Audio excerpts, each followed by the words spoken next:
Alors, Vayeshev, deuxième volet. On va continuer à...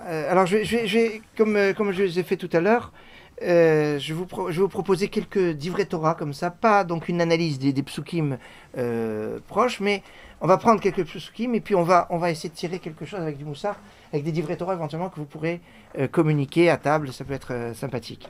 Alors regardez ce qui est marqué. Rabbi Haïtem le mettre, c'est demain. Et les Tolot Yaakov, Yosef. Voici. Et les Tolot Yaakov, Yosef. Voici le généalogie de Yaakov, c'est Yosef. Ben Sheva Esre Shana, il était âgé de 17 ans. Yaro et était Chav Batson. Il était le berger avec ses frères, avec le menu bétail. Et Nahar, alors que lui était jeune. Bah oui, s'il a 17 ans, il est Nahar. Et Bene Bilam et Bene Zilpa. Il était jeune homme avec les enfants de Bilam et les Zilpa. Ça veut dire que, pas avec les Bene Léa. Neshe Aviv, les femmes de son père. Remarquez que tout le vivant de Rachel, Léa on ne sait pas à quel moment elle est Niftera, mais tout le temps que Rachel, il y a les Neshe Aviv et Shefachot. Et Bila et Zilpa sont appelés Shefachot. Après la mort de Rachel, et certainement la mort de Léa, parce qu'on ne le dit pas, mais c'est certainement Léa et Niftera pas très longtemps après Rachel. Et ici, on ne parle pas du tout de Léa. Donc, Mistama, elle est Niftera. Donc, Bila et Zilpa sont appelées Neshe Aviv, les femmes de son père. Vayave Yosef et Dibatam Ra'a et Laviem. Yosef a rapporté mauvaise parole à leur père. Je reviendrai sur ce pasouk après, mais je voudrais expliquer le pasouk d'après avant. Ve Israël. C'est pourtant les enfants de Léa qui l'ont sauvé de la mort. C'est vrai. Mais on va voir qui l'a sauvé. Ah, ça va être dans la suite du cours. C'est Réhouven et Yehuda. On va voir qui l'a sauvé vraiment. Alors regardez. Ve Israël, et Israël Av et Yosef Mikol Banav. Aimait Yosef plus que tous ses enfants. Qui ven Zekunim Hullo, parce que c'était Ben Zekunim. Alors le fils de la vieillesse. Le fils de la vieillesse.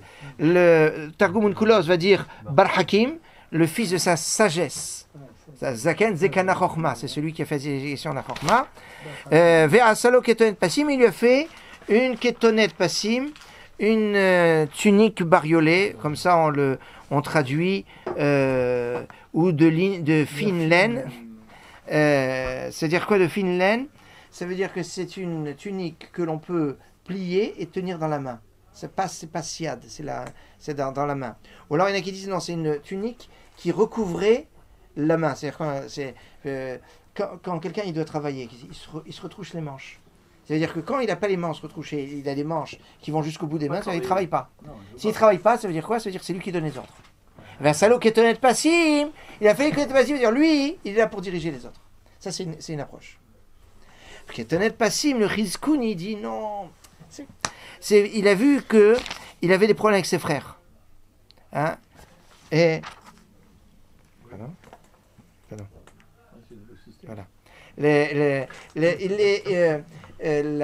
Il a vu que ses frères, ils étaient pas très bien avec lui. Or, de tous les enfants de Yaakov, si je considère que Léa, on va dire, elle est encore vivante, celui qui est le plus à plaindre, c'est Yosef. Pourquoi? Il a perdu sa mère, il avait 7 ans. Il est orphelin de sa mère à 7 ans. Son petit frère Binyamin, il ne connaît pas sa mère. C'est Bilha qui l'a élevé depuis tout petit. Il ne sait pas qui c'est sa mère. Donc il n'a pas vraiment une peine comme celui qui a vu sa mère jusqu'à l'âge de 7 ans, et à l'âge de 7 ans, il voit sa mère mourir. Donc s'il y en a un qui est vraiment, à la fois il est plus petit, et il a eu un drame dans sa vie terrible, puisqu'il a vu la mort de sa mère, c'est Yosef. Alors qu'est-ce qu'il lui a fait? Ketonet Passim, Ketonet Pius. Il lui a fait une tunique de consolation. Il a dit, tiens, parce que il a une vie qui est une vie très dure, le pauvre. Alors son père, il a dit, tiens, je vais te faire, c'est une tunique pour te consoler. Et c'est pour ça qu'il fait rien qu'à lui. Il fait rien, pas aux autres, parce qu'il n'y a que lui qui est dans cette situation, avoir perdu sa mère à 7 ans. Et Binyamin? Binyamin, il n'a pas connu sa mère, il était bébé. Mais d'accord, mais c'est encore plus dur. Non, elle est morte à la naissance. Pour lui, sa mère, c'est Bila. Quand on lui parle de Rachel, sa mère, et c'est une image. Yosef, il a protégé sa mère quand il avait ça. Alors regardez, Alors, là, on va un petit peu s'intéresser au Ben Zekunim, qui est Tonet Passim. Mais je peux me permettre, Léa était déjà morte. Hein. C'est pas marqué. C'est pas C'est pas marqué. J'ai dit avant, puisque j'ai né chez Aviv. Donc, alors regardez ce que je voudrais vous expliquer, quelque chose de sympathique à propos de Ben Zekunim. Alors, je vais d'abord commencer avec une explication très connue, et on va la pousser sur quelque chose qui est moins connu. Ben Zekunim, la Gemara dans Shabbat, page 31b, dit la chose suivante, que Ben Zekunim, c'est quoi le fils de la sagesse? On est bientôt Hanouka. Hanouka, c'est la fête de la Torah chez Baal Pé. Et ça veut dire que c'est lui qui lui a donné toute la Torah chez Baal Pé. Or, la Torah chez Baal Pé, elle est composée en fait de 6 ordres. 6 ordres qui sont Zeraim, là, les ordres qui liés aux semences, c'est-à-dire les mitzvot liés à la terre. C'est donc Zeraim. Regardez que Zekunim, c'est commencé avec Zeraim, Zain. C'est Kodashim. La Kodashim, c'est ce qui concerne les sacrifices. On dit ce qui est saint, parce que ce qui est lié au saint, c'est les korbanot. Il y a dans la Gemara, dans les Masechet de Kodashim, Choulin. Mais c'est une Masechet parmi toutes les Masertot, la dizaine de Masertot de Kodashim. Il y en a une qui s'appelle Choulin. Donc l'essentiel des Shrita, c'est lié au korbanot. Donc le Kouf, c'est Kodashim. Après Nun, c'est Nashim, tout le droit matrimonial, les femmes, etc., le mariage, le divorce, tout ce qui est lié aux femmes. Ça, c'est Nashim. Le Yud, c'est un petit peu plus difficile, ça s'appelle Yeshuot. Yeshuot, c'est les délivrances, ça correspond à l'ordre de Nezikin. Nezikin, c'est tous les problèmes de dommages, des liens de personne à personne. Parce que c'est pas que les dommages, c'est aussi les prêts d'argent, c'est les tribunaux, c'est tout on va dire le droit civil, pénal, le droit de homme à homme. Ça c'est Nezikin. Et de savoir, alors, le nom connu c'est Nezikin, c'est-à-dire les dommages, mais on va l'appeler Yeshuot d'après un pasouk, parce qu'il y a un pasouk qui est lié à ça. Et on va dire pourquoi, parce que ça délivre celui qui pourrait subir une souffrance de la souffrance. Quoi ? De la punition.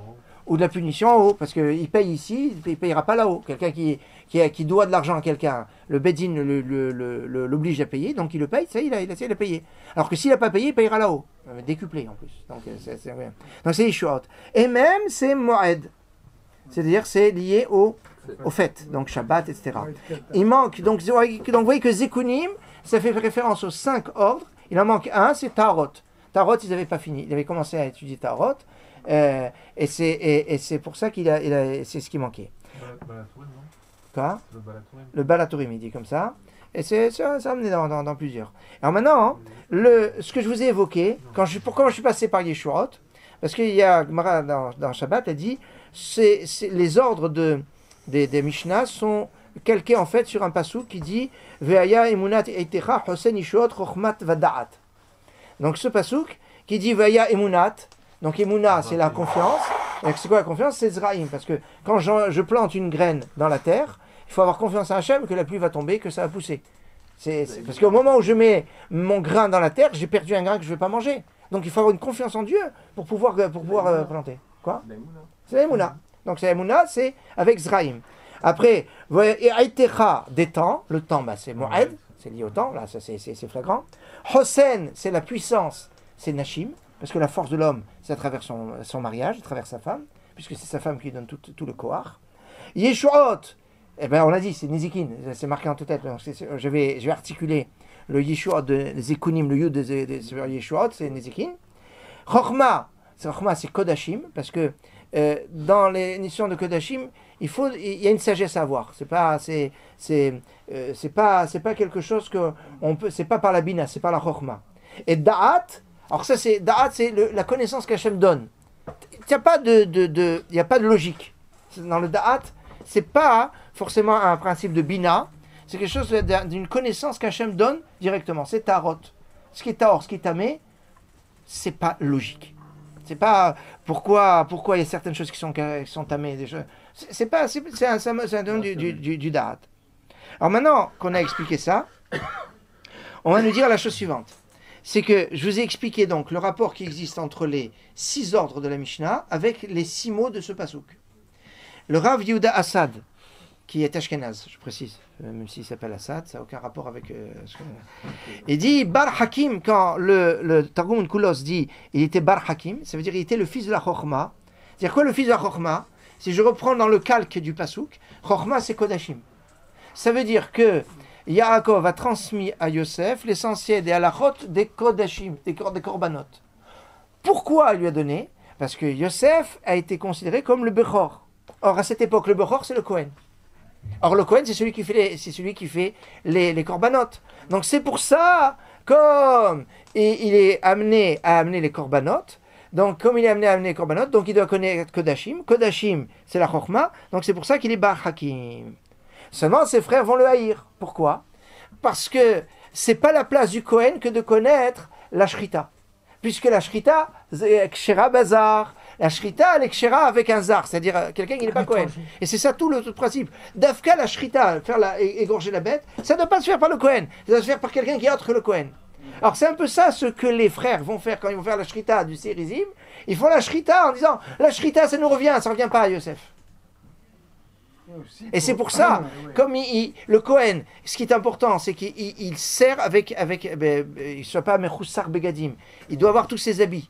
Et s'il lui manque un habit au Kohen, alors ça Avoda les psoula, son travail il est pas soul. Donc la ketonnette passim, c'est comme les bigdei keuna, c'est comme les habits du Kohen.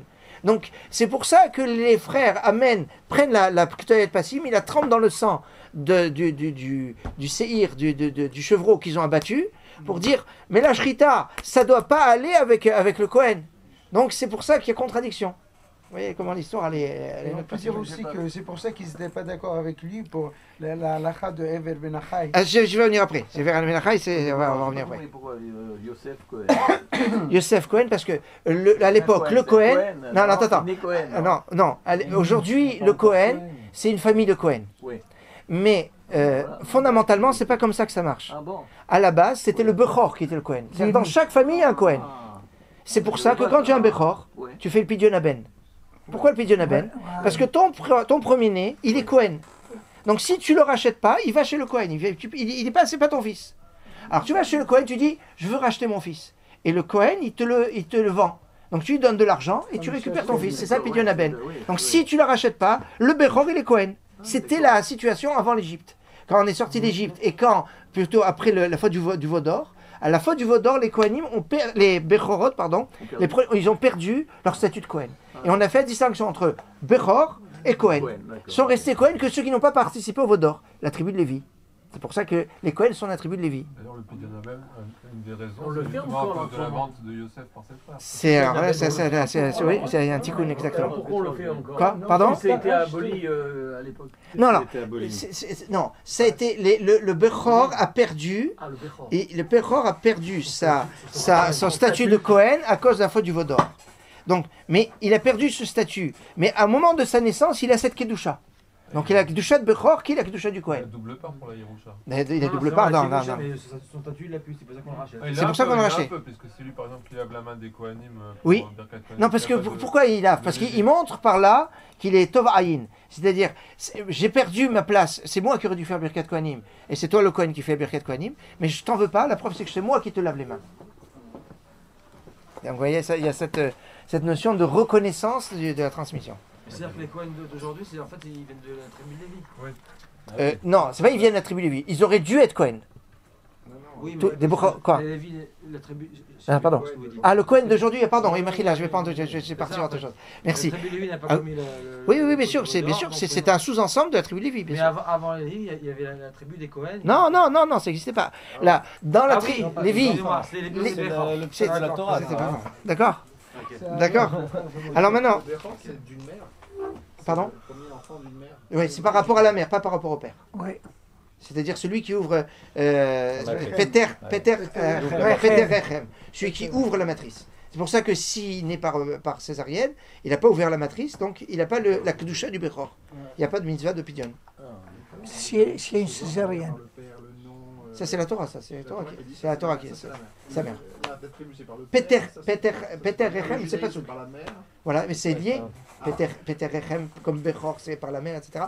Et là, ça démontre aussi que c'est pas une histoire, historiquement, vous comprenez, la peuple du deuxième temple, il a fallu passer de la paternité qui passe par le père, mais par la mère. Non, on voit, c'est des choses qui sont dans la Torah. C'est des pshatim qui sont dans la Torah. Ça, c'est quand même. Qui a un deuxième mariage, qui a un enfant, un Ouais. garçon en premier, c'est plus un Cohen. C'est fini. Mais si. C'est un Bechor. C'est un Bechor. Attendez, non, je parle de Bechor. Ouais, De Bechor. Elle a eu une femme, elle a eu déjà un enfant, voilà. d'un premier âge. Elle se divorçait ou veuve, elle se remarie avec un type qui n'a jamais eu d'enfant, Ouais. et c'est son premier-né pour lui. Ce premier-né va avoir double part dans l'héritage, mais il n'a pas le Pidyon Aben. D'accord, très bien. Par contre, vous avez monsieur X, il se marie avec une première femme, et il a un garçon, il fait Pidyon Aben. Il divorce ou il est veuf, il se remarie avec mademoiselle Y, qui elle n'a pas eu d'enfant, et il a encore un autre enfant, il refait Pidyon Aben. D'accord, super. Et comme ça, il peut faire 150. Ah, non, pas ça. Par conséquent, c'est là une césarienne, même Ouais. si les Vechor n'est pas Vechor. Non, alors il a digne de Bechor pour héritage, Oui. mais pas pour Mais pas pour la Pidyon Keuna, Aben. pas Pidyon Aben. Il n'y a pas de Pidyon Aben. Tout l'héritage, Hollande. actuellement. Voilà, donc. Ouais. Alors regardez. Alors Ketonet Passim, je vais vous donner une explication très sympathique d'Arav dans le Yurtzeit, sera la semaine prochaine, c'est Rav Shulom Shvadron. Alors regardez, c'est quoi Ketonet Passim? Il y a une explication. C'est quoi c'est Ketonet Passim? Une explication très connue du Balatourim. Allez, on va prendre un petit peu. Ça faisait longtemps. Ça faisait longtemps, hein, je me suis dit. Vous avez certainement l'anguille. La de Zangi. La iPad 14. Ah, c'est la nouvelle. Ah, c'est la toute nouvelle. Léger, hein. Ah ouais, c'est hyper léger, sans Wi-Fi et tout ça. Enfin, Wi-Fi. En plus, c'est face. C'est iPad Air, ça s'appelle. iPad Air. Ah oui, c'est iPad. C'est-à-dire, même chez Apple, ils l'ont pas encore. Alors, regardez. Il vient de le faire. C'est la flaque. Il a fait Ketonet pas Sim.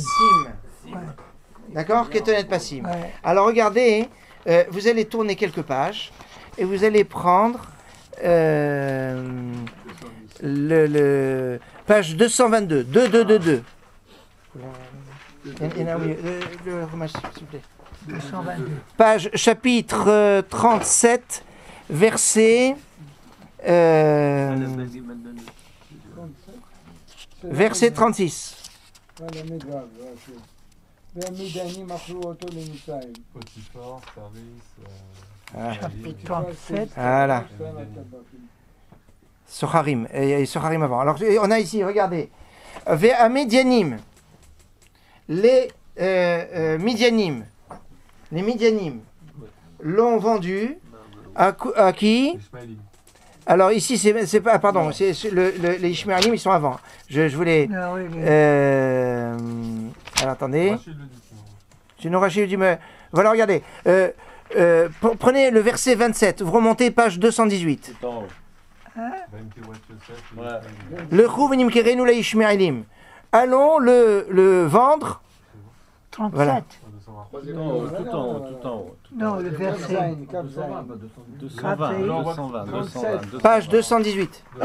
218. Le Chouvenim Kerenu. 220. Et puis Yosef et Ishmaélim. Ouais, non, parce que je vais les tous. Non, c'est- Alors, regardez, Ah, oui, parce que. Le Chouvenim Kerenu. Ah, voilà. Allons le vendre aux Ishmaélim. Regardez, Ishmaélim. Les Ishmaélim, il y a des nouvelles Teibo. Mais c'est vrai. Vayavru Anashim Midianim. C'est pour ça parce que je voulais. Sont passés d'Anashim Midianim. Hop. Les Midianim, qui sont Vaim Shiroya le Yosef Minabor. Et après, donc ils ont fait sortir Yosef du bord. Vaim Kirot Ishmaélim.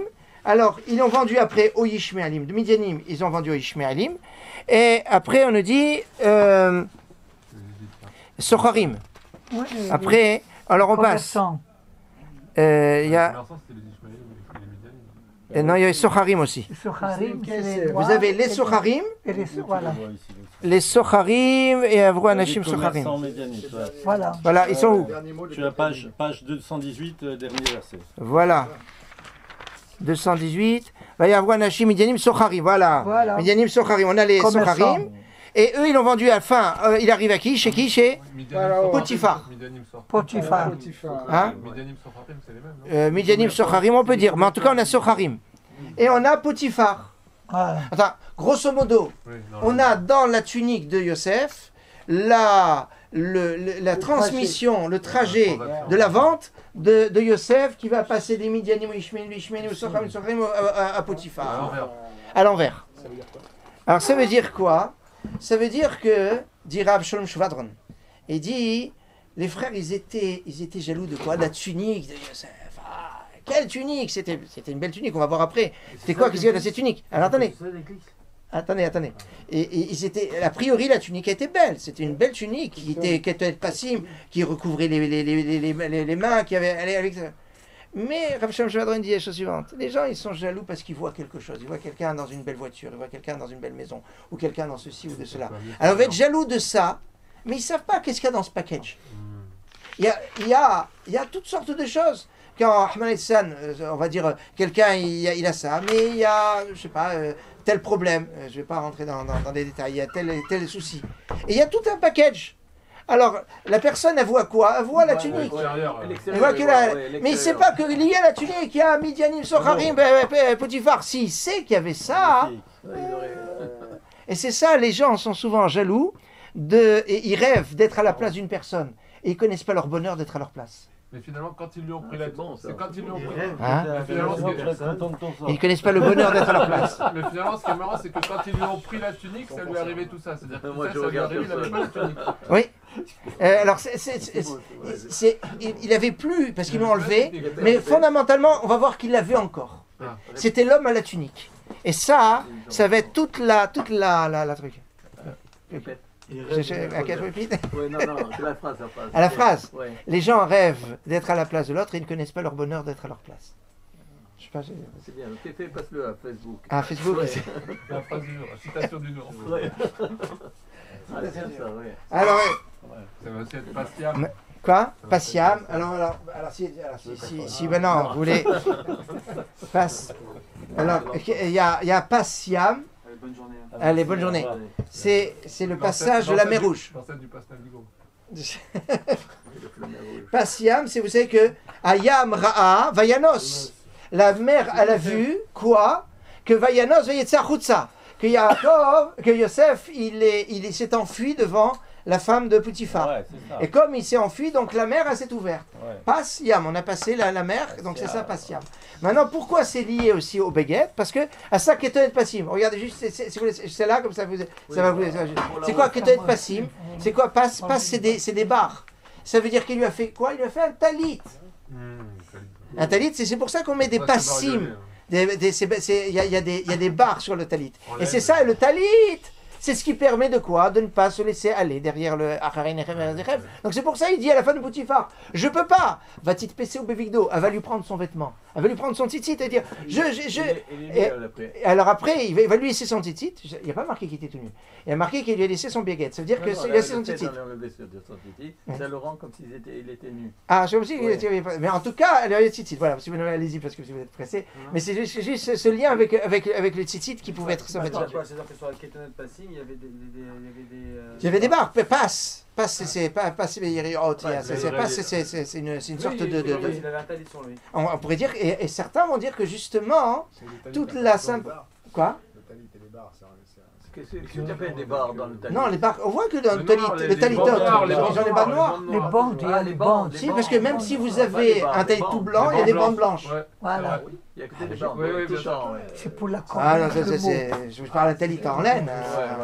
Non, même un talit katan, en laine. Et après, c'est bon, les autres trucs en tissu, machin, ça c'est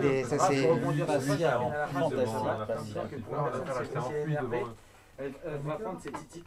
Quoi, pardon?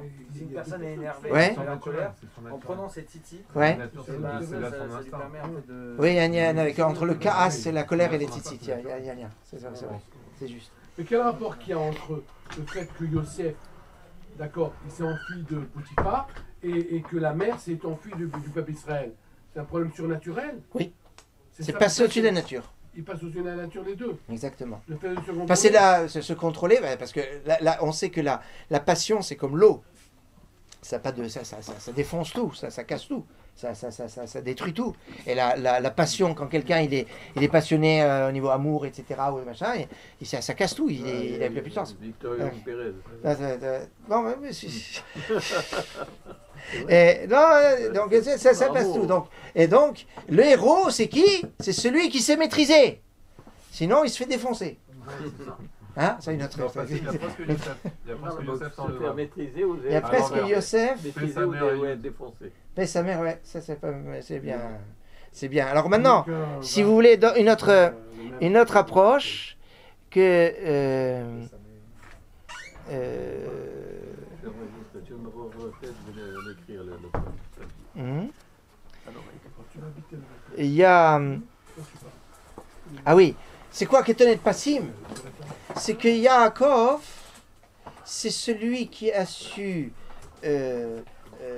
lier le Hesed d'Avraham avec la Gvura, avec la rigueur de Yitzhak. C'est ça et c'est ça, il a pu lui faire un habit à son fils qui était blanc, de Hesed, avec des barres rouges, argaman, du digne de Yitzhak. Et c'est ça qu'est Passim. Il a transmis à Yaakov ce mizoug, c'est-à-dire ce cocktail, cette combinaison que lui, Yaakov, avait fait. C'est pour ça qu'il était Yaakov, Yosef. Et que Yosef va savoir maîtriser ce mizoug de Ketel Passim, de cet habit. A priori, non. A priori, non. Enfin, on pourrait, mais on va pas aller dans cette direction. Mais c'est pas... Tu avais quelque chose? Non, j'ai dit c'est une kétonette pas si mal. Pas si mal. Donc, la... Il est sympathique aujourd'hui, hein? Elle est toujours sympathique. D'ailleurs, quand il l'a reçu, il a Le Rav Chaim. pas si bas, il est La, Ah, voilà, il est complet. le Rav Chaim à Cohen, qui est le Rav de Ram Tsova, qui était un Rav de Alep, qui est dans un livre qui s'appelle Mekor Chaim. Mekor Chaim, c'est sur le Chot Tzitzit. Il dit la chose suivante: le sod de Ketel Passim, c'est le sod du Tzitzit. C'est un quartier. Oui, c'est aussi un quartier. Mais c'est-à-dire, Mekor Chaim, il y a 150 choses. Ah, C'est ça veut dire quoi, Mekor Chaim? la source de vie. En latin, fons vitae. Ah ouais, voilà, c'est ce qui m'a manqué. C'est de C'est ce qui te manquait, c'est ça. Parce que le français, tu l'avais. Ouais. Ouais, c'est ça. Alors maintenant, parce qu'il y a un livre en latin qui s'appelle Fons Vitae, et on pense que c'est un chrétien extrême, mais c'est la traduction d'un livre qui s'appelle Mekor Chaim en latin. Il est pressé, Alors- lui. Alors regardez, Yosef, il faisait attention à la mitzvah du tzitzit. Et comme il était makpi dans la mitzvah de tzitzit, c'est pour ça qu'il a été sauvé de la femme de Poutifar. Puisque le tatou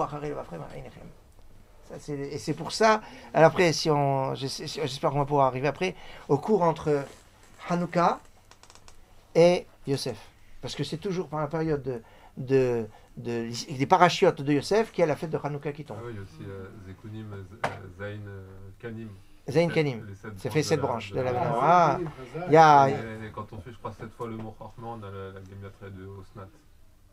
Attends, en plus, il y a. En tout cas, Ouais, alors maintenant, de mémoire. il y a Zayn quoi? Zayn Zain Kanim, les sept Zekana. Ah, branches. Kanim. Zekunim. Oui, oui. Maintenant, je finis avec Dans Passim. la Ménorah. Menorah. Regardez, Passim, c'est Dans la Ménorah. c'est quoi Passim? Dans la Ménorah. C'est P. Ça, c'est le Balatourim qui dit P sur Sim. C'est quoi P sur Sim? C'est quelqu'un de pessimiste. Quoi? Pessimiste. Non, P sur Sim. C'est pendant 80 ans, 80 CP, sur 110, sa mère 60, Yud c'est Ah, il 10, était roi. et 40, donc 40 et 60, ça fait 100, et 10, ça fait 110. Donc 110, c'est le nombre d'années qu'a vécu Yosef. Yosef a été roi 80 ans sur 110. De 30 ans à 110. Gématrie Yesod. C'est Yosod, 80. ouais, 80 pour ouais, Ouais, Yosod, ouais. ok. Parce que Yesod, c'est Yosef. C'est ça, c'est Yosef. Et ça veut dire que quoi? C'est ça tout l'étonnement que Yaakov va avoir quand il dit Oh Yosef Rai, Vichu Moshel Becholat Misraïm. Il est encore vivant, Yosef Hatzadik, et il est le roi de l'Égypte. Comment c'est possible? Et on va lui compter les 80 années, seulement ces 80 années de Yosod, parce que il était dans notre Tzadik, il est resté Tzadik pendant ces 80 années. Qui? Yosef. Yosef. Et 110, c'est... 110, c'est Yosef. C'est-à-dire Yosef a vécu 110 ans, mais Oui. sur ces 110 ans, il était 80 ans Ah, voilà. roi. Et c'est ça toute la grandeur de Yosef sur ce point-là. Ah ouais, non, j'ai oublié de vous dire une petite chose. J'ai oublié de vous dire une petite chose sur le début. C'est une chose très très importante. Et là, c'est un yesod que j'ai vu qui vaut la peine d'être dit. Il y a marqué Bikesh Yaakov la Shevet Beshalva. Yaakov, il a voulu vivre tranquillement. Kafas Rukzo chez Yosef. Paf, il y a l'histoire de Yosef. Et les tzadikim, ils ne peuvent pas vivre tranquillement. Mais attends, alors ça sert à rien d'être tzadik. Hein. Vaut mieux pas être tzadik. Parce que regarde, tzadik, regarde ce qu'on a. Donc on pourrait te tenter de dire, ben écoute, je ne peux pas être tzadik. Laisse-moi vivre. Laisse-moi. Alors on te dit non. Tu vas comprendre comment les choses fonctionnent. On va revenir chapitre, je vais vous dire. Parashat Vayera. C'est le grand bon là. Je vous fais le grand bond. Chapitre 21, je crois. Ouais. Page 84. Excuse-moi. Donc 80 ans de 80 ans de royauté, de règne. 21 quoi? Alors, chapitre 21. Chapitre 21, verset 1. Page 98. C'est ça? 98. Ouais. Alors, regardez ce qui est marqué ici. On a lu ce passouk des tonnes de fois. Et je vais peut-être pas faire remarquer cet aspect qui dit Vachem Pakadet Sarah, Hachem s'est souvenu de Sarah, Ka'asher Amar, comme il a dit. Vayas Hachem les Sarah, Ka'asher Diber. Et Dieu a fait à Sarah comme il a dit. Il y a un petit problème dans cette passouk. Amar, Rachamim, Dibour, Din. Alors c'est quoi ça? Dieu a fait Ka'asher Amar, comme il a dit, donc en Chesed. Et Vayas Hachem, et Hachem a fait les Sarah, Ka'asher Diber, le Din. Alors c'est Din ou c'est Rachamim? Problématique. Comment on répond à ça? En fait, on peut se dire la chose suivante. Hagar, dès qu'elle s'est retrouvée avec Abraham, elle a de suite eu un enfant. De suite, elle est tombée enceinte. Ce qui va inviter Hagar à dire, moi je suis plus grande tzadékette que Sarah, puisque Sarah, ça fait combien d'années elle est avec Abraham, et elle n'a pas eu d'enfant. Donc c'est dommage. Donc je suis plus grande tzadékette. Sarah pourrait se dire, après tout, pourquoi? C'est vrai, attends, elle trime depuis combien d'années? Elle n'a pas d'enfant. Fondamentalement, pourquoi elle trime et Hagar, elle a de suite un enfant? Alors dit, regarde la fin de l'histoire. Qu'est-ce qu'elle a eu Hagar? Ishmaël, Péré Adam. C'était Yad Bakol, Yad Kolbo. Qui elle va avoir? Elle va avoir un voyou. Un homme, un sauvage. Péré Adam. Alors c'est ça. Pour avoir un Péré Adam, il n'y a pas de souci. On l'a de suite. Mais pour avoir un tzaddik comme Yitzhak, il faut préparatif. C'est-à-dire toute la stérilité de Sarah est en fait la préparation d'avoir un Yitzhak. Donc, Akadosh Baruch Hu veut que Sarah, elle est quoi? Elle est un tzaddik, Kasher Amar. Comme il a dit, c'est-à-dire un chesed extraordinaire, un enfant. Donc elle veut Kasher Amar. Mais pour avoir Kasher Amar, il a fait Kasher Diber. Comme il a dit avec la rigueur. Parce que cette rigueur, c'est ce qui permet d'avoir à la fin Yitzhak. Alors qu'Agar, elle n'a pas eu cette rigueur, elle a quoi? Elle a eu la rigueur à la fin. Il y a une autre explication hein, pour ça. Il y a d'autres. J'aimerais vous donner encore une autre explication. Peut-être, vous pouvez encore... Celle-là, elle est mignonne. Et je pense qu'elle peut... Alors, regardez, prenez chapitre 38, verset 24. Un passouk qui revient à notre paracha. Alors là, j'ai bien aimé, et puis je vais le faire partager avec, avant que Raphaël parte, éventuellement. Vayi ki mishlosh chodashim. Donc, 38, 24. 38. Page 226. Combien? 226. 226. 226, voilà.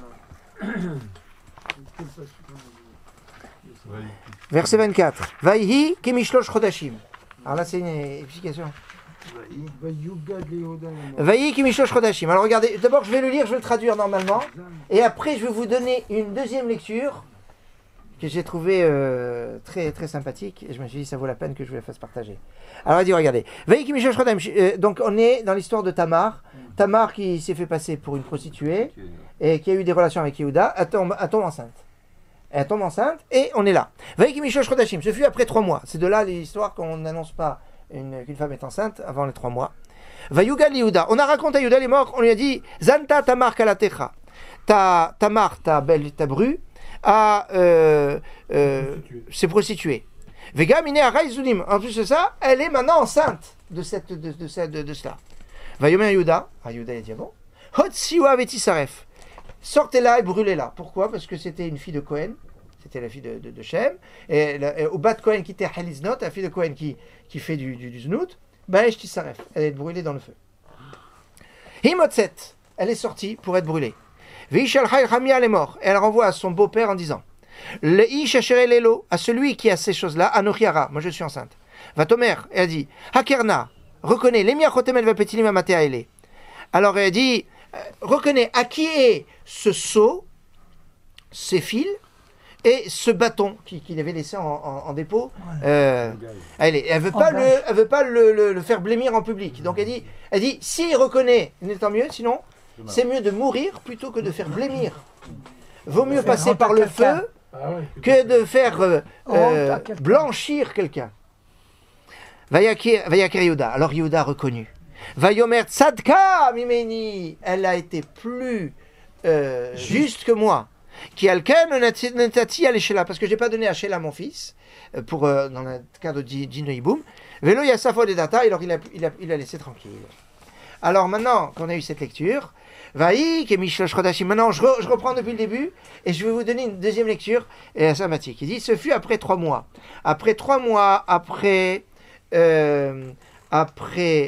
Tishri, c'est-à-dire 25 Elul, c'est la création de la lumière. 25 qui se lève, c'est Hanouka, la fête de la lumière. Ou alors que Mishlosh, c'est comme 3 mois, c'est-à-dire j'ai Tishri, Cheshvan qui se lève. On sait que c'est à Hanouka que se finit la Hatima. Tashev Enosh Ad-Daka. Quoi? Tu l'avais dit la semaine dernière, Daka. Quoi? C'est le Sefer Bataïn du Rav Davridge, l'explication. Non, ça j'ai d'un autre, j'ai vu dans un autre, j'ai vu dans le Matokaor. Elle se finit la Khatima, c'est-à-dire. Ça part pareil.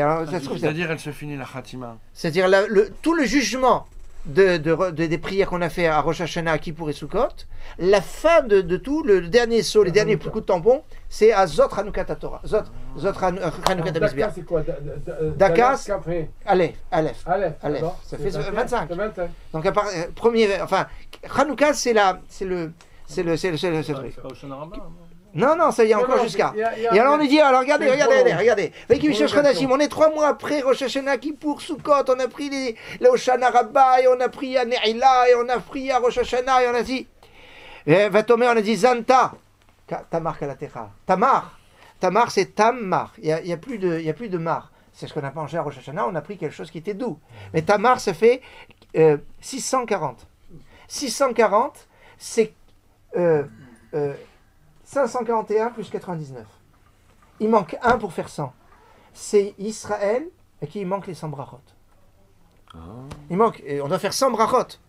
Alors théoriquement, ça doit faire 1 de plus. 541, c'est Israël. Plus 99, ça fait 640. Ça fait Tamar. On dit Zanta, Tamar Kalatecha, la Kala de Kadosh Baruch Hu, c'est le Kala d'Israël. Zanta, c'est quoi? Elle a été zonée, c'est-à-dire elle s'est éparpillée. Qu'est-ce qu'on a fait? Rosh Hashanah dit, je vais prendre des bonnes résolutions. Je ferai ceci, je ferai cela. Et à l'année là, on a fait. Et au Shana Rabbah. Et sauf, on est à Hanouka. Qu'est-ce qu'on a fait de mieux? Bon, on a arrangé les choses. Mais c'est pas ce que ça aurait dû être. Alors il y a le Kitrou, il y a une accusation qui dit, regarde, Zanta qui a Tamar Kalatecha. Il manque une bracha sur les 100. Mais il manque une bracha. 99, c'est pas 100. C'est pas mal, mais il manque. Alors, mais le din, c'est le din. Alors, qu'est-ce qu'il dit? Alors, tu t'es promis, etc. Vayomer Yehuda. Alors, Yehuda, c'est qui Yehuda? C'est Yud Kevavke. Dans Yehuda, donc c'est Akadosh Baruch Hu qui parle. Hotsioa Vitisaref. C'est condamné. Qu'elle sorte et qu'elle soit brûlée. D'ailleurs, j'ai vu si vous vous rappelez, il y a 3 ans, il y a eu l'incendie du Carmel. Oui. Et c'était le premier jour de Hanouka que c'est tombé. Oui. Et il y a eu 44 personnes qui sont niftarim. Oui, 44 comme les nombres de lumière de Khadabouji. Donc il y a une c'est Ayom Venora. C'est effrayant. C'est effrayant. Alors, donc il y a marqué Otsir et Tisaref. Alors qu'est-ce qui se passe? Qu'est-ce qu'a dit la Knesset Israël? C'est-à-dire Tamar, qu'est-ce qu'il dit? Hakerna. Reconnais, vois qu'est-ce qui se passe. Achotemet ve'apetilim. Achotemet, c'est le parchemin qui est avec la Hatima du Kohen Gadol. La Chotemet, c'est-à-dire c'est le sceau du Le Kohen sceau Gadol. du Kohen Regarde comment on était attentif. Plus de 2000 ans après l'histoire de Hanouka, on est encore en train d'allumer une petite lumière pour se souvenir qu'on a cherché le Kohen Gadol. Et à Pétilim, mais on fait attention à Pétilim. Vers Maté, malgré nos fautes, malgré les générations, on est toujours avec le Ner Hanouka, avec ce parchemin qui est à Chotemet du Kohen Gadol. Et on continue avec les Pétilim. Ou alors en Pétilim, on va dire c'est les tzitzit. C'est parce qu'il y a un yann que Tzemach, quand on passe avec les tzitzit, la mezouza et la hanoukia, donc il y a Pétilim, c'est mamash et c'est tzitzit. Maté, c'est quoi? Maté, c'est le bâton, c'est l'antisémitisme. C'est tout ce qui nous arrive. Nous, on garde les mitzvot, mais il y a des souffrances, et des souffrances du clan Israël. Et toutes ces souffrances du clan Israël fait que, combien vous avez de gens, ils vous disent, ils ne sont pas religieux après la Shoah? Est-ce que c'est argument par argument? Mais en tout cas, il y a une souffrance. On peut pas dire, ah ben non, on s'en moque. Si, il y a une souffrance. Et alors, c'est ce que dit Israël. Va mater. Alors, qu'est-ce qu'il dit à Kadosh Baruch Hu? Va yaker Yuda. Kadosh Baruch Hu, il reconnaît. Il dit, tzadka, mimeni, tzedaka tatil, la tzedaka. D'ailleurs, c'est toujours dans cette période qu'il y a des mouvements de tzedaka. Il y a beaucoup de galas pour les institutions, etc. Tzedaka, mimeni. Vous avez appris de moi, nation de tzedaka. Et donc, cette tzedaka tatil mimavet. Comme il y a la tzedaka, alors ça va tout. Alors, pourquoi? Parce que Kadosh Baruch Hu dit, alken onetati le shela béni. Qu'est-ce que j'ai pas fait venir Mashiach? Ad ki avo Shilo. Shilo, c'est Mashiach. D'ailleurs, Shela, c'est Gematria Moshe. Shilo, c'est Gematria Moshe. Ouais, et c'est ça, il dit, à quel jour il dit, je suis responsable, c'est vrai que j'ai pas amené le Mashiach, donc maintenant. Et donc, ça veut dire que le moment de Hanouka est un moment propice pour la. Je vais pas vous. Le gros d'explication, moi je l'avais lu au nom je sais plus comment il s'appelle, Orbar ou d'Avrit, dans le Sefer Bataille. Je l'ai vu au Rav. Là, ça, je l'ai vu. Je vais vous dire. Non, moi j'ai vu. Et je l'ai vu dans un livre à son nom et je l'ai entendu aussi d'un Rav à son nom. Et après, je sais pas qui est le plus ancien des deux Ravs.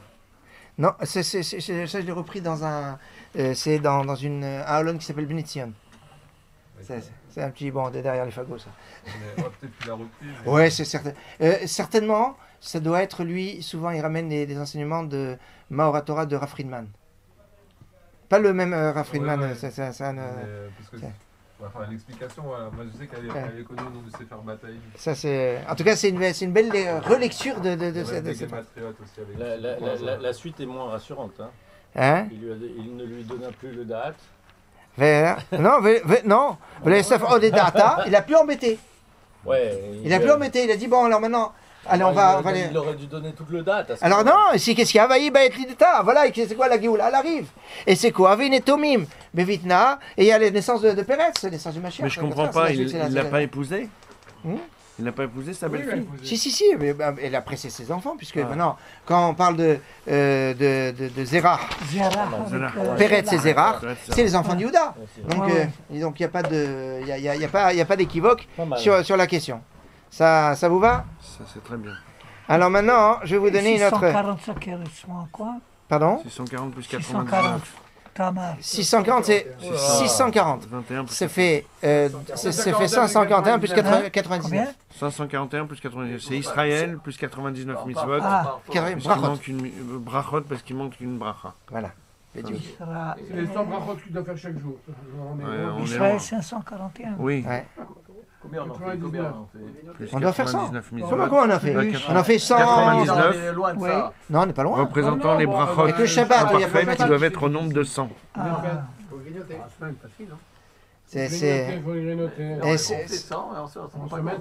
Non, un jour de semaine, c'est facile. Un jour de semaine, vous avez déjà 57 brachot rien que par les Amidot.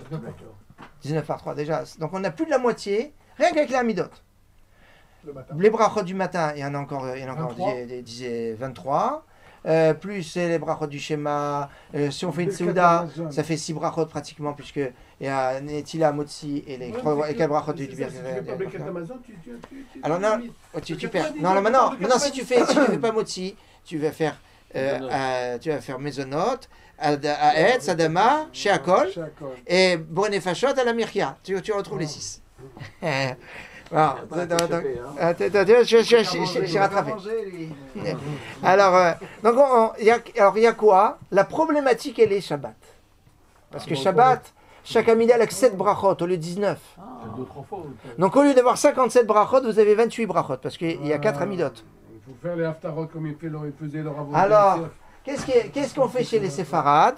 On fait rentrer Shabbat en chantant Shir Hashirim, Asher Lishlomo. Le Shir Hashirim, c'est puissant parce que ça vous donne toutes les réponses de toute la journée. Je veux dire, un sidour.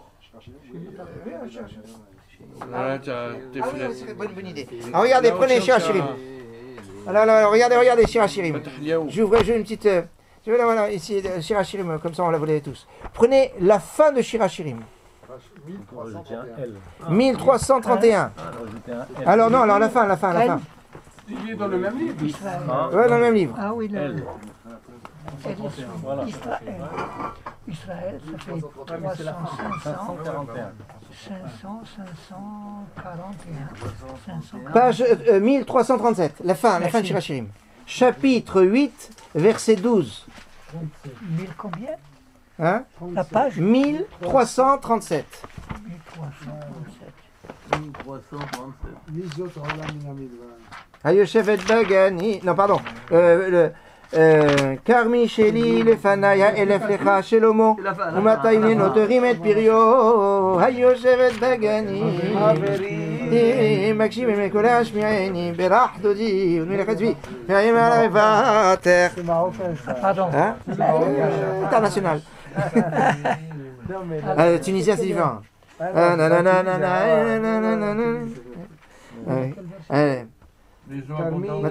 Alors regardez. Karmi Sheli les Fanaï, mon Kerem, ma vigne elle est devant moi. C'est quoi? C'est mes brachot. Elef Lecha Shelomo. Tu en as 1000 pour toi, Shelomo. C'est quoi 1000?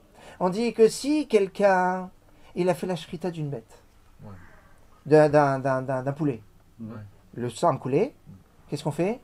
Mitzvat Kisuyadam. On doit recouvrir avec une bracha. Arrive quelqu'un, il recouvre le sang avant moi. Il fait la bracha, la mitzvah Kisuyadam, et il recouvre le sang. Non, il a pris la mitzvah. Il me doit 10 pièces d'or. À Sarazav. Une bracha, ça vaut 10 pièces d'or. Il y a quelqu'un comme ça qui dit que si un mari, il allume les lumières de Shabbat avant sa femme, par exemple, il a double. Il ne demande pas à sa femme l'autorisation. Il allume les lumières de Shabbat, il a envie d'allumer les lumières. Elle arrive, c'est déjà allumé. Il doit 20 pièces d'or ou 10 pièces d'or à sa femme. Alors, parce qu'une bracha, Asara Zahav, Mishkala, c'est Asara Zahav, il y a un truc avec Asarav. Donc 10 pièces. Donc ça veut dire que si je fais 100 brachot par jour, donc ça veut dire que tous les jours, j'ai droit à 1000 pièces d'or. Ha'elef, 1000. Ha'elef lecha shelomo. Shelomo, quand c'est Shalem, j'ai elef. D'accord? Ha'elef lecha shelomo. Ah, maintenant, quand j'arrive Shabbat, il me manque Shabbat 20 brachot. Oui, une vingtaine de brachot. 57 moins 57. en gros. Et puis, bon, il me manque 20 brachot. Alors, comment? Alors, regardez. Umatayim, les 200 qui me manquent. Parce que, on a dit chaque bracha, c'est 10 Sarazav. Donc, comment?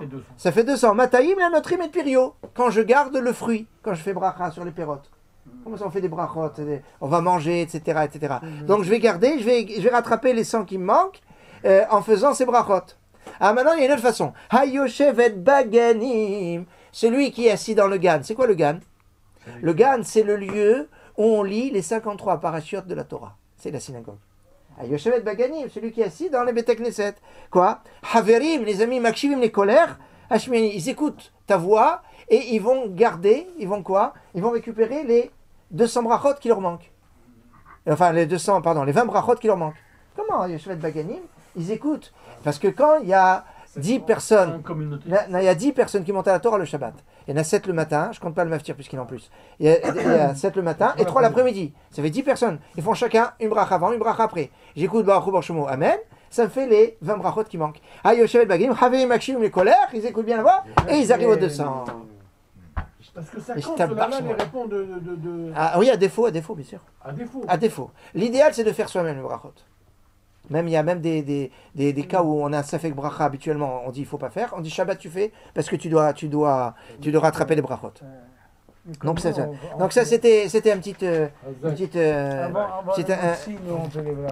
voilà, c'est pour ça que chez les Marocains, alors que il y a une grosse sur les pérotes, il y a des grosses discussions, est-ce qu'on peut faire, parce que c'est Gorem Bracha chez Netzricha.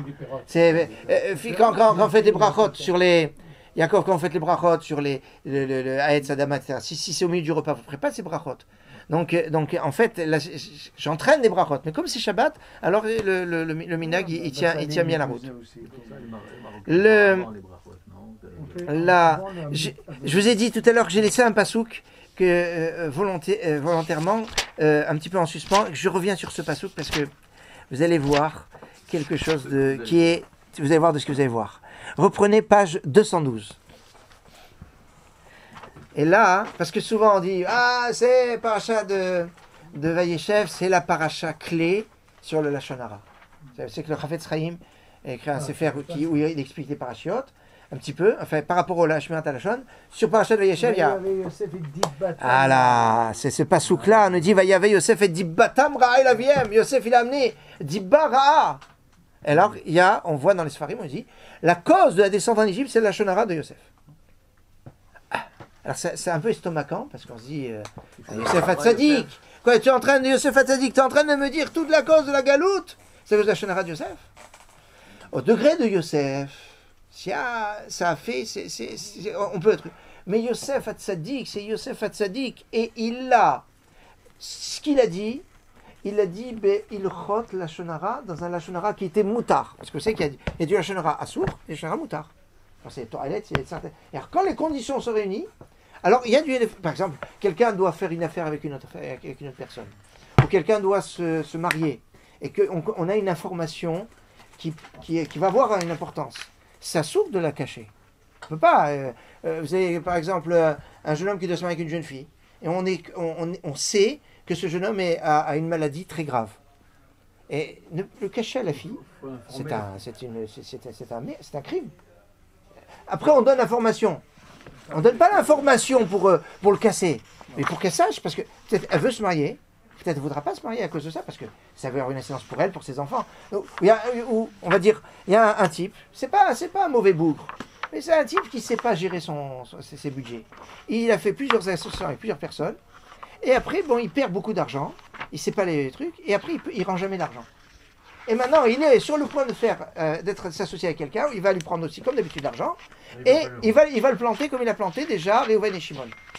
Si moi je sais l'histoire qu'il y a eu avec Réhouven et Shimon, et maintenant il est avec Lévi, je vois qu'il est en train de discuter avec Lévi, je vois que Lévi va faire affaire avec lui, j'ai pas le droit de ne pas dire à Lévi, tu sais, tu prends tes précautions, enfin tu saches que avec Réhouven et Shimon, voilà ce qui est arrivé. Maintenant il y a des halachot, à savoir comment on le dit, mais vous savez, il y a certains halachot. Donc maintenant il y a des halachot, comment faire. Alors ici, Yosef Hatzadik, quand il dit les choses à son père, il les a fait suivant les halachot. Et vous regardez que le pasouk, il est très clair. Regardez ce qui est marqué. Et les Tolot Yaakov, voici les annonces de Yaakov. Ben Sheva qui est Yosef. Alors Yosef, on dit qu'il est Ben Sheva Shana, il a 17 ans. Hayaroe et Techav Batson. Ça veut dire quoi, Hayaroe et Techav Batson? Il était le berger de ses frères. Berger de ses frères. On est berger des animaux, on n'est pas berger des frères. Berger de ses frères, non. C'est bizarre. Veunar. Et évidemment, s'il a 17 ans, il est Nahar. Il gardait les maisons, il regardait ce qu'il faisait pas. C'est très bizarre. Et on a dit Ben Bila, Ben Zilpa. Alors, après, il dit Vayave Yosef et Dibatam. Yosef a rapporté, à propos des Meraglim, il y a marqué Motsi et Diba. On est toujours Motsi Diba, on n'est pas Mevi Diba. C'est bizarre. Comme on sort la Diba, on n'est pas là à rapporter. Et puis la fin, c'est quoi? Diba Tamra et la Viem à leur père. Pourquoi c'est pas son père? C'est son père aussi à Yosef. Oui, mais à leur père à tous. Alors elle est à Viem, on a l'impression que c'est leur père à eux, de ses frères, et c'est pas son père à lui. C'est bizarre comme formulation. Et la vive, il rapporte ça à son père.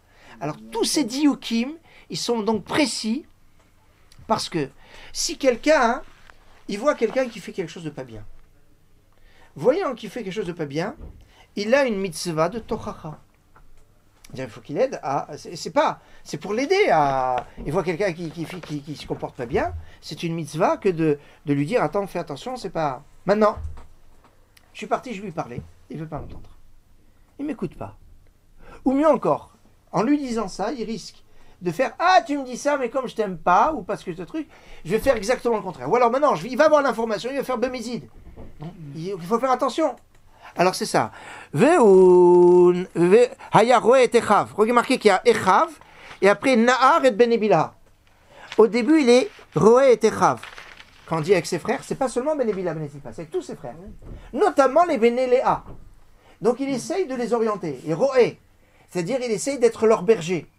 Mais ils n'acceptent pas sa direction. Ils n'en veulent pas. Ils continuent à faire leurs erreurs. Parce que, parce que lui, c'est le plus jeune, et que les grands frères disent, mais c'est pas toi qui vas nous dire ce qu'on doit faire. En plus de ça, il est avec Bnei Bilha, Bnei Zilpa. Pourquoi? Parce que, rappelez-vous un petit peu la configuration de la famille. Sont nés d'abord Reuven, Shimon, Lévi, Yehuda. Après ces 4 qui étaient les grands frères, les fils de Léa, il y a eu les enfants des Shfachot, c'est-à-dire Dan, Naphtali, Asher et Gad. Gad et Asher.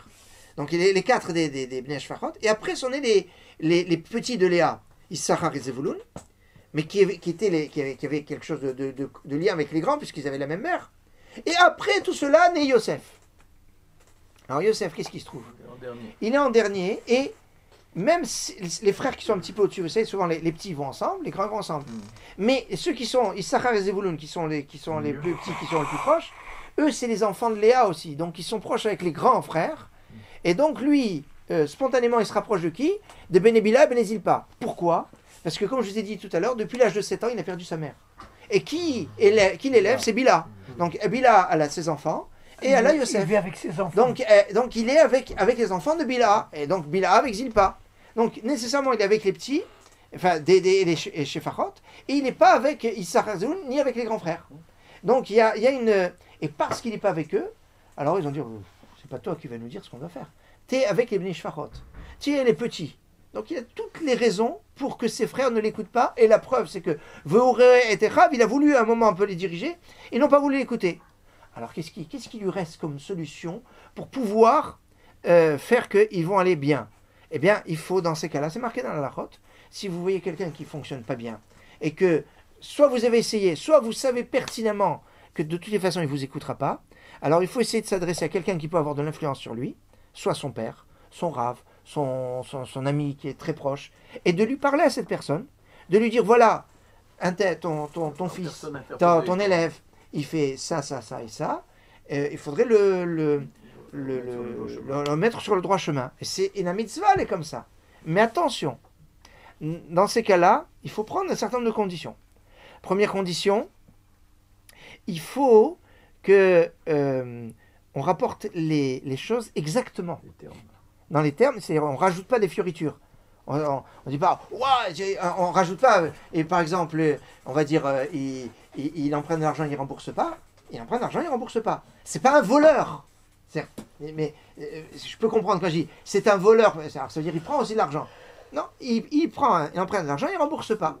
Ça, vous voyez, ça doit être exactement sans rajouter. Ou alors, il fait toujours ça. Comment il fait toujours ça? Il a fait ça. C'est pas il fait toujours. Donc il faut que ça soit exactement.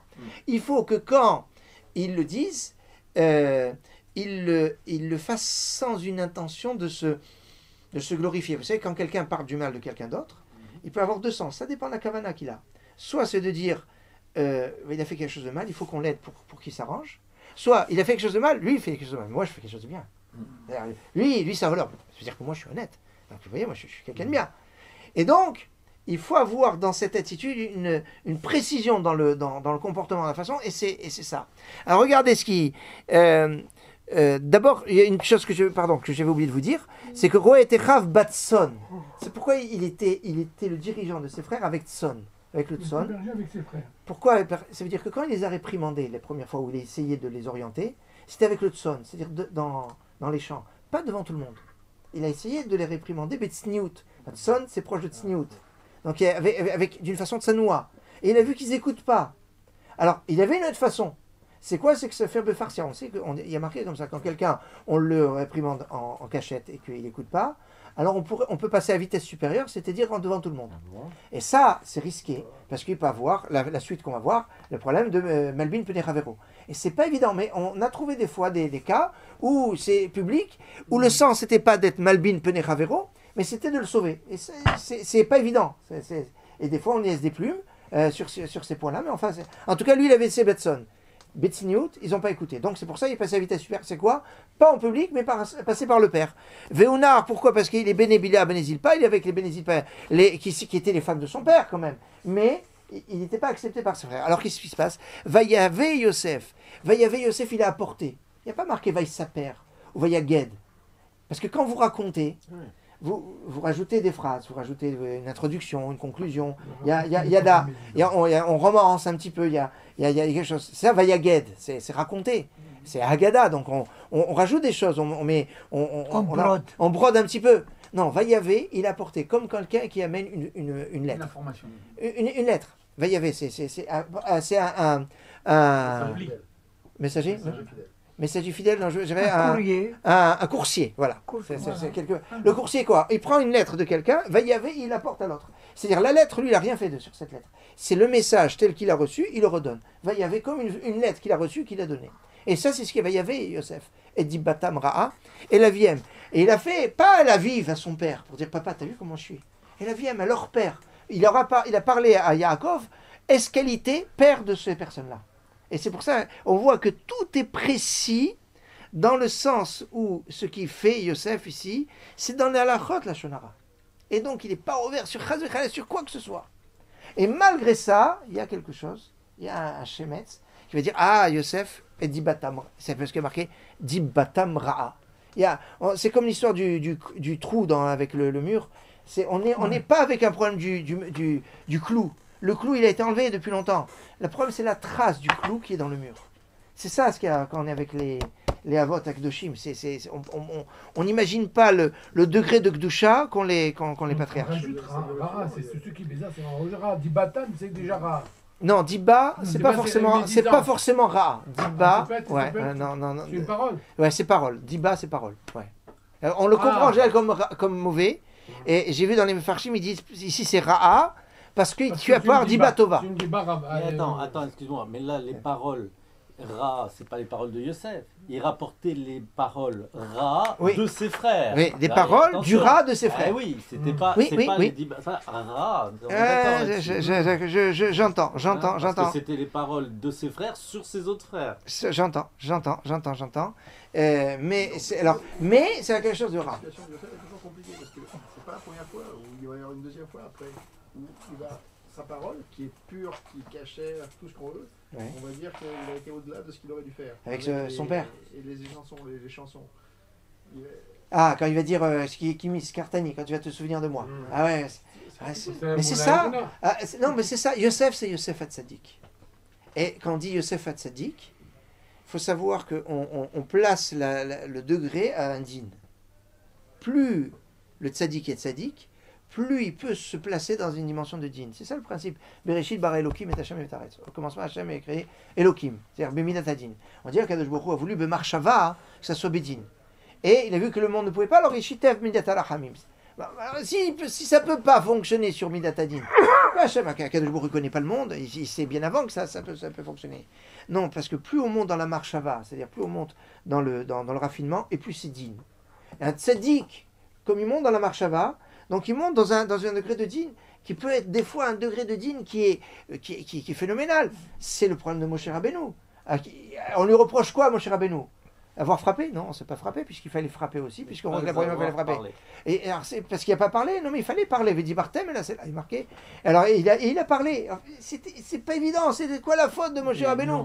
C'est dans une petite nuance, parce que c'est Moshe Rabbeinu. Et c'est ça, là. Alors, et c'est se hisser au plus haut degré. Et alors, le tzaddik, c'est celui qui peut monter et qui n'a pas de gêne à monter dans cette rigueur. Le commun des mortels va dire attends, laisse-moi tranquille. Ni je monte et je reste tranquille. Comme vous avez dit au début, maintenant encore pire. C'est ça. Alors maintenant, plus on est tzaddik, plus on est contrôlé, plus. Ouais.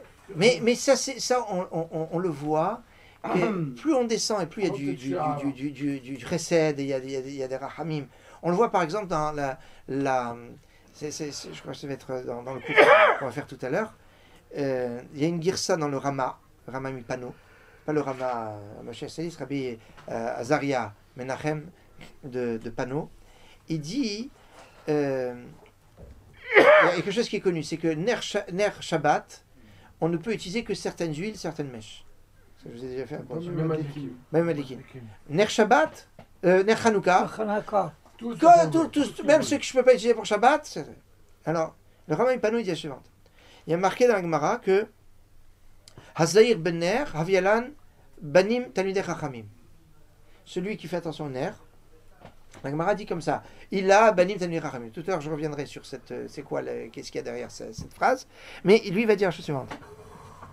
Celui qui va faire attention au Ner Hanouka, il y aura parmi ses enfants des Talmidei Chachamim. Mais celui qui fait attention au Ner Shabbat, il aura tous ses enfants Talmidei Chachamim. Ça veut dire que Ner Shabbat, j'ai une exigence qui est plus grande, puisque je ne peux pas utiliser n'importe quelle huile ni n'importe quelle mèche. L'incidence est que tous ses enfants sont Talmidei Chachamim. Alors que Ner Hanouka, pardon, je peux pas n'importe quelle huile, n'importe quelle mèche, mais il n'y a pas tous les enfants qui sont Talmidei Chachamim.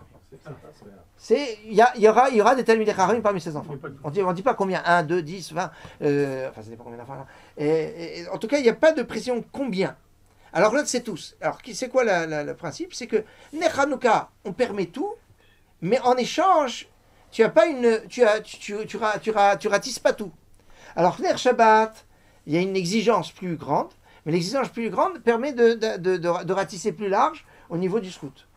Et c'est pour ça qu'un tzaddik, quand on va le voir et qu'on va lui demander une bracha, l'incidence de la bracha du tzaddik va avoir plus de force, parce que lui, il se situe à un degré de din. Donc, quand il demande un chesed, lui, il n'utilise pas les cartes de chesed. Donc, les cartes de chesed, lui, il les a en joker. Donc, quand il demande du chesed à Kadosh Baruch Hu, il a du crédit. Alors que nous, on utilise le chesed à longueur de journée, parce que, alors quand on demande à Kadosh Baruch Hu, on veut aussi encore du chesed là-dessus. Mon gars, il faut payer aussi. Ou tu vas chez le banquier, tu t'es déjà découvert et tu dis, je veux faire un prêt. Le banquier dit, ça va être difficile. Alors que le type, il est en excédent, il a sur son compte, il a des millions. Alors il dit, il va voir le banquier, il dit, il a l'argent. Donc s'il demande un prêt,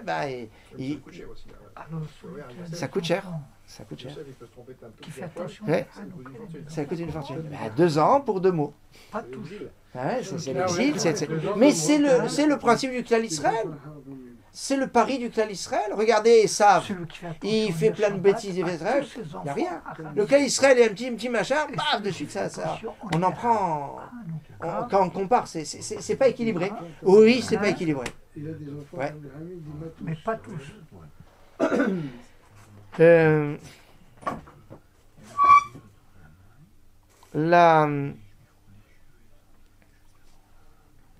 Il y a. Alors donc, pour rattache au fait qu'on a dit, mais c'est quand même ça, il a eu l'Égypte, toutes les îles, c'est à cause de cette médisance. C'est quand même paradoxal avec ce que tu viens de dire. Oui, parce que le raffinement qu'il doit avoir en Égypte est un raffinement qui doit élever le clan Israël à un degré de djinn. D'ailleurs, une midat dit on a midat cette Oui, mais là, c'est paradoxal parce que tu as dit que si on te suit réellement, c'est que presque, et c'est même pas presque, c'est qu'il avait le devoir de faire ce qu'il a fait. Oui. Donc si tu as le devoir de faire ce que tu fais, normalement, tu ne dois pas créer un din, tu dois créer une bracha. Ouais. Et la bracha, c'est quoi? C'est la descente en Égypte. Ouais. Et maintenant, descendre en Égypte n'est plus un din, ça devient une bracha. C'est une bracha alors. Tu comprends? Parce que, et comment c'est une bracha? Parce que sans la descente en Égypte, j'ai pas la terre d'Israël. Bien sûr. Je ne peux avoir accès à la terre d'Israël que par l'Égypte. Donc finalement, c'est une bracha. C'est lui qui est désigné pour commencer ce qui était promis à Abraham. Finalement, je découvre que le din, dans le fond du fond, c'est du chesed. Voilà, c'est ça. C'est ça, la conclusion de ce que tu as dit, c'est ça. Merci d'avoir poussé. Pourquoi l'homme est pressé? Hachem, il veut qu'on prenne le temps. Alors, pourquoi l'homme est pressé? Parce que l'homme était créé dans le temps. La première chose qu'Hachem a créée quand il a créé le monde, c'est Bereshit, c'est la notion de temps. Donc l'homme, il est dans le temps. Hachem, il est en dehors du temps. Et il invite l'homme à savoir sortir du temps. C'est ça, à savoir être patient. savoir être patient dans la vie, c'est la faute d'Adam Arishon, qui mange le fruit avant Shabbat. C'est la faute du veau d'or qui veulent faire servir Hachem. Ils n'attendent pas les Luchot et ils n'attendent pas Moshe Rabbeinu. C'est toujours ce problème de temps. Akadosh Baruch Hu dit, attends. Il y en a un qui est sorti du temps, c'est Moshe. Il peut rajouter un jour dans le monde. Aussi, Yom Midato. J'avais un shiur qu'on fera une autre fois, parce que hier c'était le Yartzeit de Rabbi Shaul Yedidia Taub. Rabbi Shaul Yedidia Taub, c'est un grand tzaddik et rappelez-moi, mais je crois qu'on fera après Hanouka, mais sur lui, c'est le deuxième rabbi de Mojitz. C'est Chassim de Mojitz Mechila. Les chassim de Mojitz, c'est des chassidim qui sont très portés sur la musique. C'est les rebbe, les rabbis qui... Non, Mavdi, il a fait le Vivdalot. C'est Mavdi, il a fait le Vivdalot. Non, c'est pas la même. C'est un degré. Pour vous donner une idée du degré du raffinement qu'ils ont dans la musique, son père, le père de Rav Shaul Yedidia, qui s'appelait Rabbi Israël Taub, il a dû subir, il avait une gangrène au pied, donc ils ont dû lui amputer le pied. Et ils l'ont amené à Berlin, on était ces années 20 ou quelque chose comme ça, et donc ils devaient l'opérer pour lui, donc ils ont voulu lui faire une anesthésie. Il a refusé ? Il a dit, j'ai pas besoin d'anesthésie. Il leur a dit, laissez-moi voir juste Berlin, que je vois comme c'est beau Berlin, et que je vais pleurer que Jérusalem est détruit, que Berlin est construit, comme Rome est construit et que Yerushalayim est détruit. Et il a chanté Eile Eskera, c'est un piout qu'on lit à la Ne'ila de Kippour. Eile Eskera Veshpera Eira Bezouya, la ville qui est déshonorée. Et il a composé une mélodie, et il a chanté cette mélodie au moment où on était en train de l'amputer sans anesthésie, et il n'a pas crié un truc parce qu'il était tellement dans sa c'est une musique qu'on connaît aujourd'hui. Ça c'est de Rabbi Israël, c'est le père. Rabbi Shaul Yedidia, donc c'était le Yartzeit hier. Le père, son Yartzeit c'était Shabbat, hein, c'était pas loin, donc c'est bien quand je vous parle. C'est Mojitz.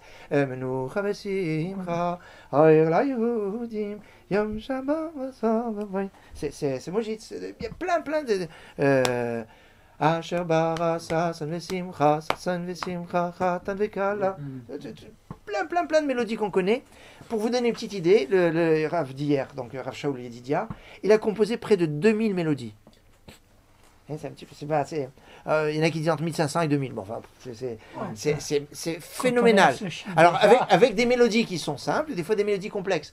Il y a 5 mélodies complexes, dont une, c'est la numéro 4. Quand on dit c'est quoi une mélodie complexe, ça veut dire que ça dure plusieurs heures. C'est un opéra pratiquement. Enfin, on traduirait. D'abord, ils appellent ça dans un truc, c'est comme des opéras. Celui qui les a interprétés, le spécialiste des interprétations, il s'appelle Rav Ben-Sion Schenker. Je passe souvent à la radio, Rav Ben-Sion Schenker, parce que mais lui, il a chanté tous les chassim, mais notamment Mojitz. Et Rav Ben-Sion Schenker, il a dit le numéro 4, je l'ai fait une fois sans faire une erreur. Une fois dans sa vie. Et ça, c'est une. Quand est-ce qu'il a composé cette. L'instrument ou juste la voix? Non, lui, il a composé avec. Aujourd'hui, on a des trucs avec un instrument. Alors, est-ce que les arrangements, je crois que les arrangements, c'est pas eux. Mais. L'orchestre. Non, mais c'est. Mais souvent, je passe des fois, je passe à la radio une version des mélodies de Mojitz avec orchestre symphonique. C'est phénoménal. Et alors, ce Nigun, il l'a composé quand? Parce qu'il est parti Rabbi Shaul Yedidia, il est parti aux États-Unis un moment, et sur le bateau, il a composé cette mélodie. Je pense qu'il écrivait en solfège. Oui, parce que comment. Est-ce qu'il écrivait la vérité, je vais être franc avec vous, je ne sais pas si il écrivait en solfège ou il le chantait et les gens l'écrivaient. Et parce que souvent chez Chassidim, on entend le Rebbe chanter et ils ont une mémoire phénoménale. C'est pour ça qu'Aved Schenker, il disait une fois il a fait sans aucune erreur.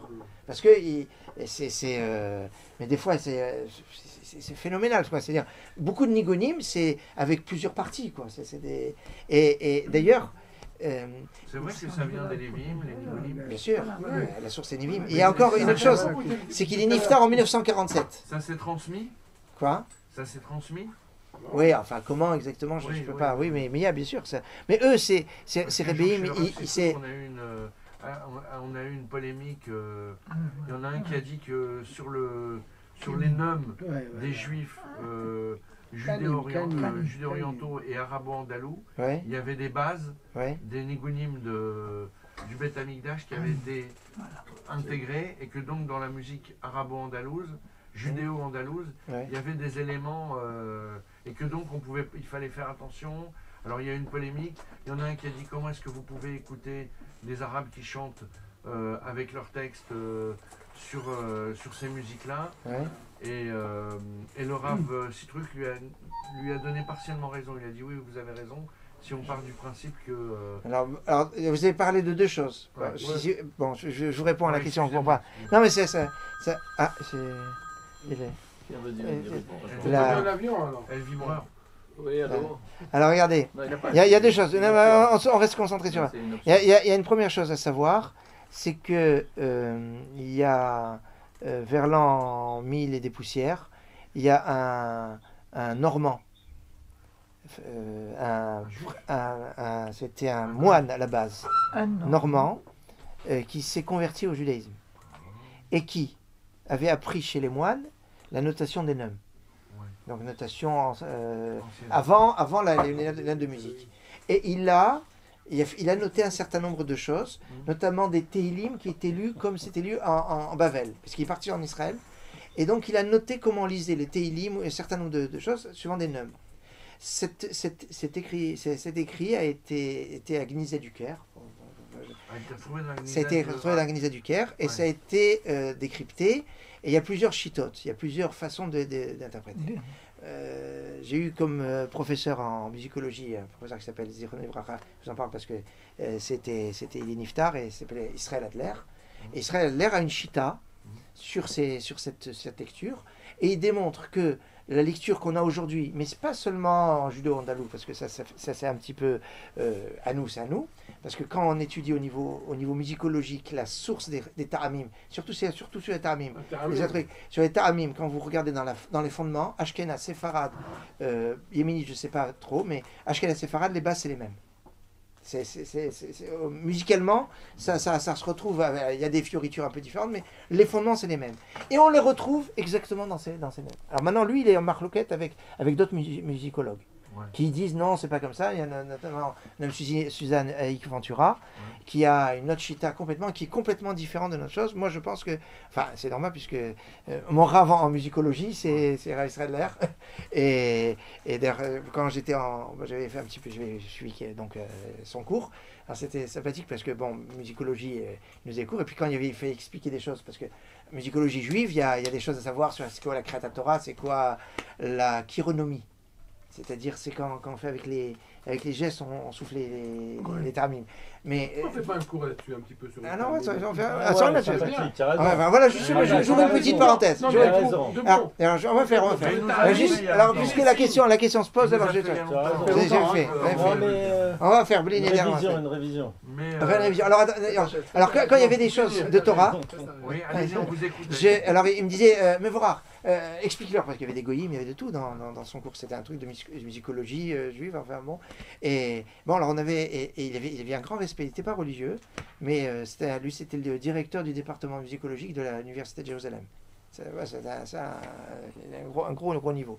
Et donc il a travaillé sur plusieurs choses. Donc c'est clair que le fondement, ça vient du Beth Amikdash, mais surtout au niveau des Ta'amim. Alors maintenant, aujourd'hui, de dire qu'on connaît les trucs, par exemple la tradition ashkénaze, il y a ce qui s'appelle Nigunim mi-Sinaï, les Nigunim qui viennent du Sinaï. C'est en fait la source, on connaît, c'est du Maharil. Le Maharil, c'est Moline, le Rav Yisrael Moline. Bon, alors, lui-ci, et on considère que les grands airs, comme Magen Avot, Hashem Malach, enfin, ça je vous reviendrai sur ça, c'est des modes comme ça, ce qu'on appelle de Noussar. Alors ça, la source, ça vient, ils appellent du Sinaï, même pas du Beth Amikdash, même du Sinaï, vous voyez, c'est très ancien, c'est presque d'Égypte. Maintenant, après ça s'est transformé. Alors maintenant, il y a deux chitotes qui existent au niveau des reprises, on va dire, des musiques d'extérieur. Vous avez comme dans tous les domaines, vous avez ceux qui sont la tradition et pas autre chose. Par exemple, j'ai connu, qui est Ibad el-Achim, il est vivant toujours, c'est un grand chazan qui s'appelle Yosef Malovani. Yosef Malovani est à la 5e avenue à New York, à synagogue, je crois, à Teret Tzvi. C'est la synagogue où va prier Elie Wiesel, enfin toutes les huiles. Et alors lui, il dit toute musique qui n'a pas, chez l'Ohorata Bikdusha, comme ça, c'est-à-dire qui n'a pas été conçue dans la Kdusha, elle ne doit pas rentrer dans la synagogue. On ne doit pas prendre Ashkenaz ou Sepharad, c'est pas. On a suffisamment de compositions kadosh pour. On n'a pas besoin d'aller taper ailleurs. Maintenant, il y en a qui disent non, notamment dans le monde chassidique, et ils disent mieux encore, par exemple le Rabbi Lubavitch, il avait dit de faire chanter la Marseillaise. La marche Napoléon. On le fait. Et pourquoi? Parce qu'il y a marqué dans. Et ça, on retrouve aussi Rabbi Nachman de Breslev. Moi, je le fais pas. Avec des petites modifications. Alors, Rabbi Nachman de Breslev, il dit quand on chante une mélodie d'un peuple, on prend sa force. Exactement. Et donc il y a, c'est-à-dire, il y a des fois dans. Alors maintenant, il y a des Chazanim qui vont vous dire aussi une autre chose, c'est quand les gens ils retrouvent des mélodies à la synagogue de ce qu'ils entendent ailleurs.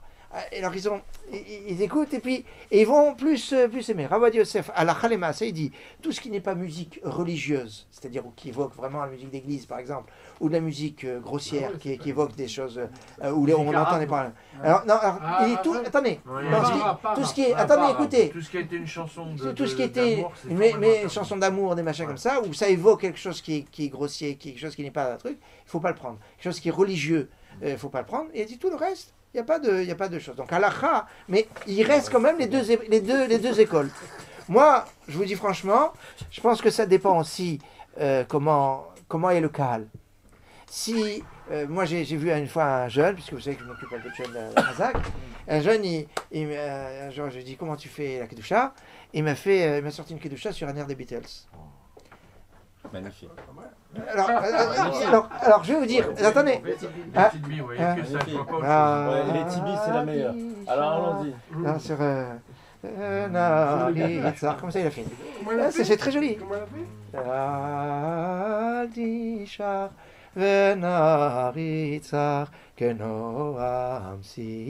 très beau, c'est très beau. Magnifique.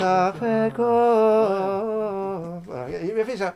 Alors je lui dis, ça, si tu es dans une communauté qui est fermée toute l'année, et que le seul office qu'ils vont entendre, ça va être ça, mais tu vas les déchirer, ils vont revenir. Et c'est ça. C'est ça le but.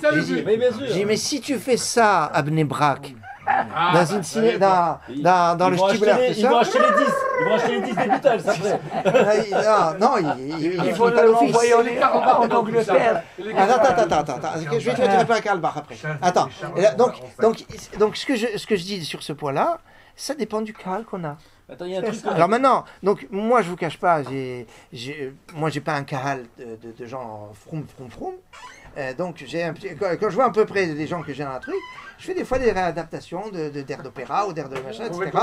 En Enrico Macias ou des trucs. Mais pourquoi Mais d'abord, attends, je peux te poser une question. Pourquoi tu dis à Bnei Brak qu'ils vont pas faire l'office? Non. Ils connaissent pas la chanson. Non, il y a un style. Non, le style on reconnaît. On reconnaît le style. Attends, je vais te dire. Si tu commences à Kedusha en faisant ייתנו לך השם אלוקינו מלאכים המון למעלה עמך ישראל כמוצא מטה.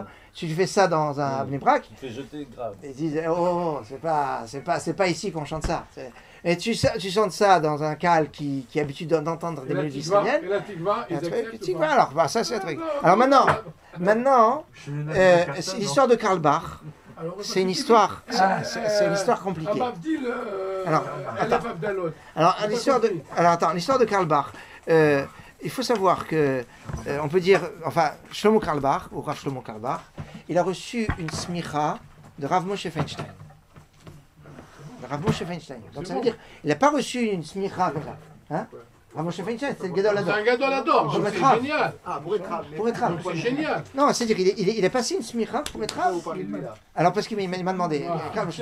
Non, alors parce que aujourd'hui, parce qu'aujourd'hui il y a des offices qu'on appelle les offices Karl Barth, surtout chez les Ashkenazim. Chez les Sfaradim c'est moins. Chez Tibi là, chez Tibi. Alors, vendredi soir. Alors les offices Karl Barth c'est très sympa parce que. On a fait l'Abdallah 1h30 avec le Rav Gay et tout ça. C'est très festif. 1h30 de Abdallah. Alors et si vous allez au Kotel, vous allez avec vendredi soir avec les yeshivas par exemple Eisha Toire, Eisha Torah, ils font des offices Karl Barth et ils chantent et ils dansent et machin. C'est très populaire en Eretz Israël les offices Karl Barth parce que c'est vivant. Maintenant, ce qui est dit, c'est que Shlomo Karl Barth est quelqu'un qui voulait faire du kérouv, mais dans sa façon de faire du kérouv, on laisse des plumes. Alors, il y a eu des histoires que c'était pas très très chose. Et j'ai entendu au nom d'un Rav qui est assez sérieux, qui a dit que Rav Moshe Feinstein n'a jamais dit qu'il regrettait d'avoir donné une smira à quelqu'un, sauf à lui. Et il a dit que.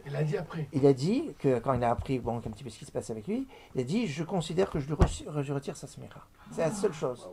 Donc, alors à cause de ça, tu as dans certains, par exemple, c'est pour ça, par exemple, ne dis pas le nom Rav Shlomo Karl Barth, ne dis pas Rav Shlomo Karl Barth devant Rav Menaché. Il va bondir. Enfin, par exemple.